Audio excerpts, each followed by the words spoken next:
கோடை காலம் இலையுதிர் காலமா மாறிச்சு. நாட்கள் குறைய ஆரம்பிச்சது. காத்து கொஞ்சம் குளிர்ந்தது. எறும்பு தொடர்ந்து வேலை செஞ்சது. அதோட எறும்பு புற்று இப்போ உணவுப் பொருட்களால நிரம்பி வழிஞ்சது. ஆனா வெட்டுக்கிளிக்கு காத்துல குளிர் தெரிய ஆரம்பிச்சது. பூக்கள் வாடி போறதையும் மரத்துல இருந்து இலைகள் உதிர்றதையும் கவனிச்சது. கடைசியா குளிர்காலமும் வந்துச்சு.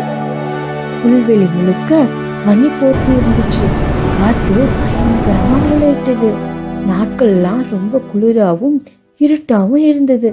வெட்டுக்கிளி நடுங்கி பசியோட தனியா இருந்துச்சு. அது கிட்ட சாப்பிட எதுவுமே இல்லை. போகிறதுக்கு வெறுவெறுப்பான இடமும் இல்லை. சோர்வாகவும் நம்பிக்கையாகவும் இருந்த வெட்டுக்கிளிக்கு எறும்போட ஞாபகம் வந்தது. அது பனியில நடந்து போய் எறும்பு கூட்டோட கதவை தட்டுச்சு. எறும்பு கதவை திறந்து வெட்டுக்கிளிய பார்த்தது. அது குளிர்லையும் கஷ்டத்துலயும் இருந்துச்சு. உனக்கு என்ன வேணும் அப்படின்னு கேட்டுச்சு எறும்பு. எனக்கு பசிக்குது, குளிருது அப்படின்னு வெட்டுக்கிளி பலவீனமா சொன்னது.